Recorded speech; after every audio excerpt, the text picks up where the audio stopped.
Go and buy it and deliver it to my clerk, and I'll give you the rest of the day off. Consider it done. Oh, well, his name is Bob Cratchit.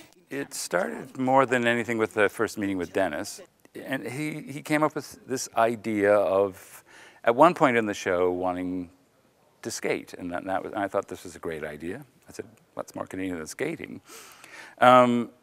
And then from that point on, you know, the first thing then comes, oh, well, that means ice, doesn't it? And the thing I fell in love with was actually hoarfrost, which you have hoarfrost here. We have hoarfrost in New Brunswick, where I come from. And I found a wonderful picture taken in the Yukon.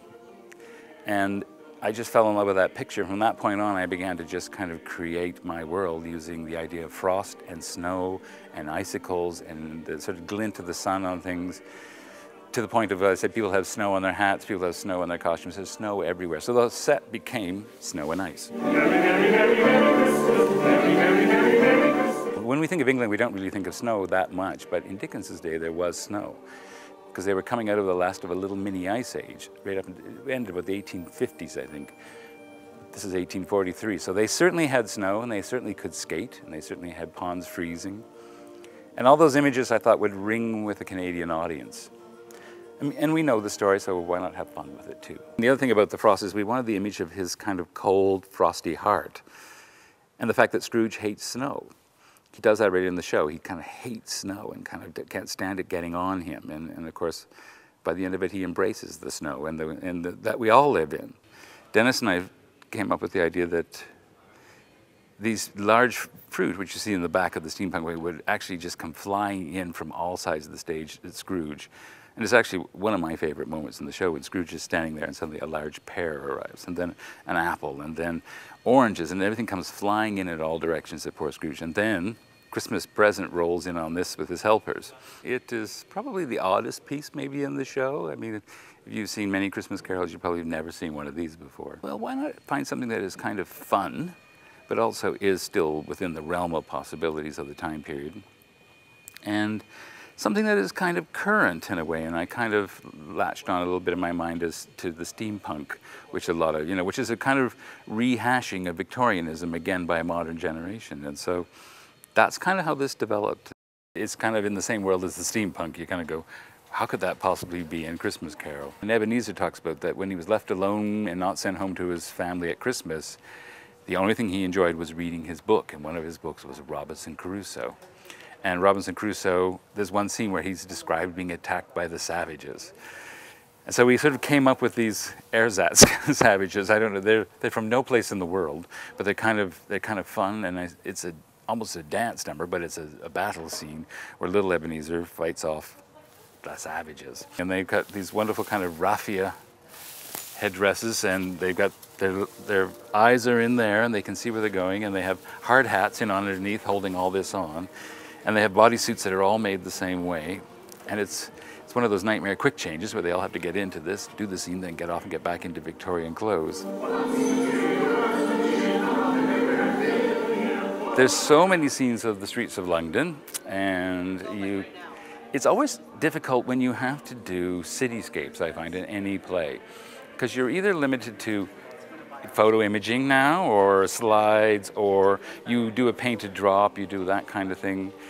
But I love the dimensionality of a building, and the fact that you can move that building, because these are all on wheels. And I also like the idea that this is, for the most part, his dream, so it doesn't have to be real. And also it's theater, it doesn't have to be real anyway, it's more interesting. So these houses have moved all over the show. They can be entered into, they light up, Marley appears in one. So it's the fact that it's a little town, I think the audience just loves it. It appeals to the child in all of us. And then in a way, this show, we are trying to make it very friendly to kids. And I said, you know, most people, it's a family thing, so you want children to be engaged as well as the parents. The parents will be engaged. And in fact, I always say in this show, it's great. There's kind of two stories. There's the Scrooge story, and there's a story that the kids can appreciate. And then there's the kind of the moments that the adults will appreciate in the stories too. There's little things that appeal to people over 40.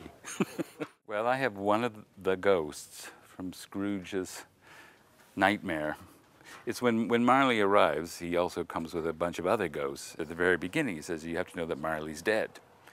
And it's very good for an audience to know he's dead, because sometimes Marley appears and we don't know who he is till, you know, a full 10 minutes into the show. He's at the top of the show, and his burial is at the top of the show, and his flying off to heaven or wherever he goes into his torturous life is on stage. So when Marley arrives, we know who he is. And before we even see Marley, we also see these ghosts who begin to appear and follow Scrooge around the streets of London.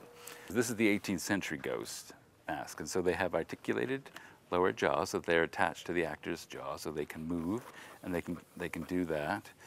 They can see with their little black gauze, and they actually have a little bit of, then their costumes, you can sort of, it's hard to tell them this, but everything is rotting on them. So their costumes are all rotting, the sleeves are rotting, the fabric is rotting, and they're all in these black and gray. And they chase poor old Scrooge around his bedroom quite a bit and are kind of fun in the show. I have a Christmas past here backstage, right in front of the wig room, right in central control here. I always said it at the beginning of the show when we started doing costumes, said the most difficult character is Christmas past. But in our world, I kept thinking it felt to me like it was hoarfrost. She was the snow, she was the cold of the past.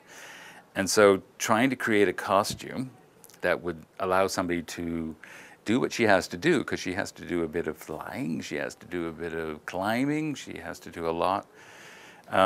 She sings, and to create something that was kind of almost elfin in a way, but without being cliche elf.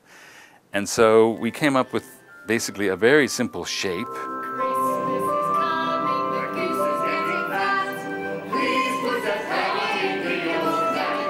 First of all, the people at this theater are amazing. I said it's one of the, I've been in many theaters, but this theater, it's really great. You just are allowed to create. And everyone else deals with everything else. And it's great, because many times you have to kind of, as a designer, try to second guess or micromanage or do things like that. It's hard to let go of that, because I don't need to here. I just sort of turn around and it's been done. The fact that Dennis, as a director, is willing to take a risk and try something different and really go for it.